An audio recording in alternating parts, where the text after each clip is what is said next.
Sometime last year, myself and a couple other guys from Staff Farm had a meeting with Rick. Well, it wasn't a meeting, it was more like a hangout with Rick, who's the owner of Spear and McKay in Manhattan.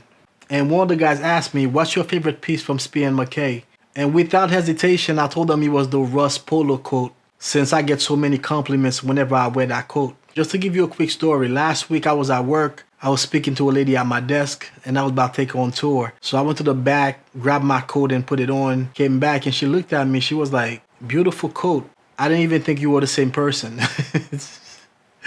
This is a true story, man. This happens all the time, every time I wear that coat. I remember I took it to my tailor to get the sleeve shortened right after I got it. And there was a guy there. He was paying me so many compliments on the coat. I was afraid he was going to come back once the store closed and stick up the joint and just take my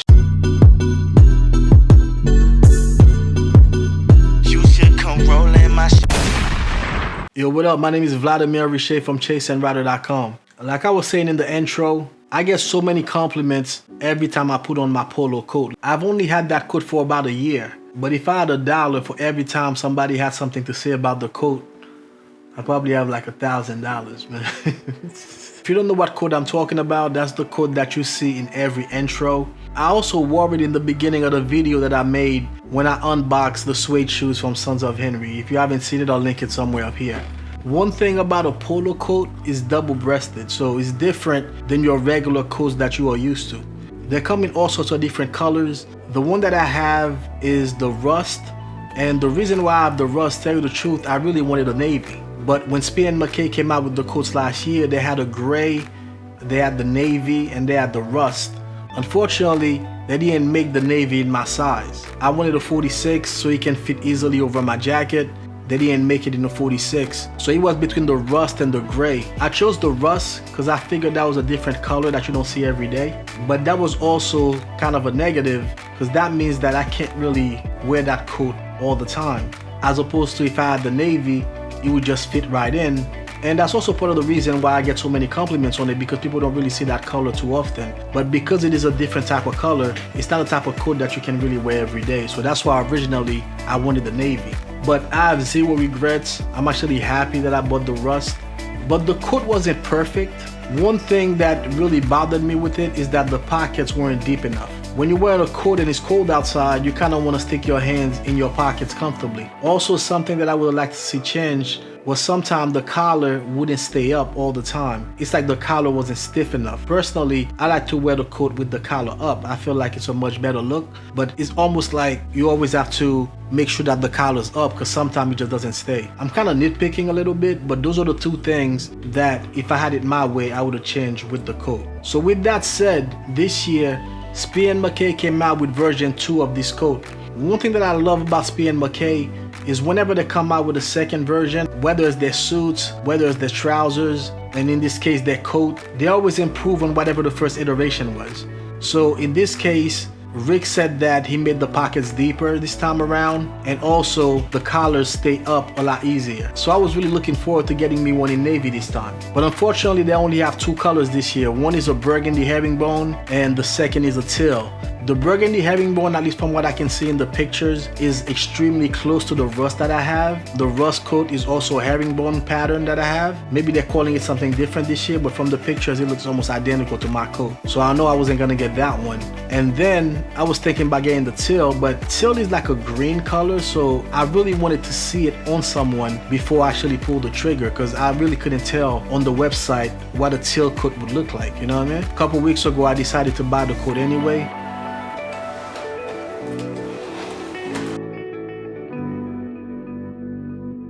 So it comes in a Spear and McKay garment bag.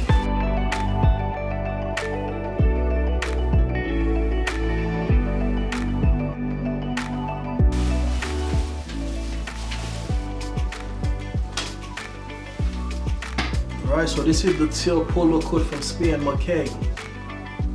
Wow.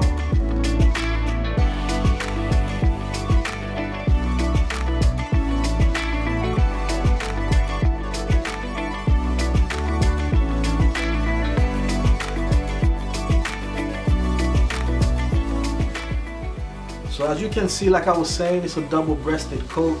The coat has a really strong presence to it. and part of that is due to those wide lapels.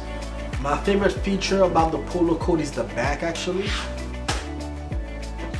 for a couple reasons. Number one is the half belt, but the part that really caught my eye is this part in the back right here, this split with the buttons. The fabric of the coat is an Italian fabric from Zanieri, and the coat weighs 650 grams, so that's a pretty substantial coat for the winter. This coat will keep you warm, especially for the fact that it's double-breasted, so that adds even another layer compared to a single-breasted coat. Another part that I love is this part here on the sleeve, where it's not just a plain sleeve, it's almost like a cuff. It's not quite a cuff, but it has a line here which differentiates the sleeve from the wrist. Let's do a test now. I was told that the pockets are deeper this year, so let me take a look. And yeah, see, I can stick my whole hand in there, where the other coat, my hand will probably stop right here, you know, so that's a big difference. Welcome edition. Like I said, Spear & McKay on version 2, they always improve. That's really what you want to see from a company, to take feedback from their customers and then come back stronger the following year. It has a navy lining, it says Spear & McKay and my size, and has a pocket, breast pocket, pretty deep pocket there too. Another breast pocket on this side with some extra buttons.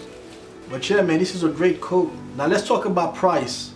Believe it or not, this coat retails for less than $500. This coat is $498, which is really unheard of, because most companies sell this type of coats anywhere from $1,000 to about $1,500. So this coat coming in at under $500 is really a steal. I really don't know how Rick keep doing these type of things, man, but I'm happy that he does, you know what I mean? Also, if you're not familiar with the channel, I have a 20% off code that I always include in the description from Spear & McKay. I'll also include a direct link to the coat where you can check it out. They don't have that many sizes left, but they still have a few, so it's definitely worth taking a look. Once again, this is called a Polo Coat, and from what I understand, those were designed for polo players to wear in between matches. So these coats are definitely going to keep you warm. And once again, I've never gotten as many compliments as I do whenever I wear my Polo Coat. So let's see if this is going to get the same reaction, because that one is not a herringbone pattern like the other one, and the teal color is not as eye-catching as the rust. But I think it's not just that, it's the fact that just the style of the coat commands attention. So I'm looking forward to wearing this coat out. A couple things to consider about Polo Coats. You want them to have the wide lapels, because when you pop the collar, it's a really nice look. And more importantly, you want the coat to be long enough to reach your knees. If you look on the Spear & McKay website, the model that's wearing the coat, he must be really tall and he must be wearing a smaller size, because it looks like the coat is hitting his mid-thigh. I'm 5'10", this coat is a 46, so the bigger the size, the longer the coat. I really wouldn't wear a polo coat if it's only hitting you in your mid-thigh. You want it to hit at least your knee or really close to it. In my case, as you can see, it definitely hits my knees. But yeah, those are the two things I would look for, man. How wide are the lapels? You don't want skimpy lapels on a polo coat, and you want it to hit your knee. Not only will it keep you warm, it's also a much better look than if you're wearing a coat that hits you in the mid-thigh. Not a polo coat, at least, you know what I mean? This is a really nice coat. And I'm so glad that I got the teal. If you're not familiar with teal, to me, it looks like it's a combination of blue, gray, and green. It's definitely not overly green, because when you hit teal, you might be thinking, I'm getting a green coat, you know what I mean? I really like the box split in the back, which is right here. That helps with motion and comfort. And I also like this part here, how the pleat goes all the way through the coat and all the way at the bottom.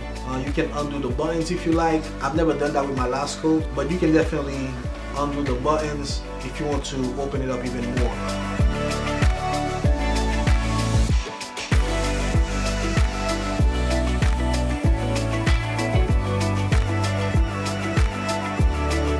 So that was the best coat to wear in the winter. Not only will it keep you warm, you'll also get a ton of compliments. Hit the thumbs up if you like this video. Subscribe, or everybody gonna think that you're a hater. And I'll catch you in the next video. Peace.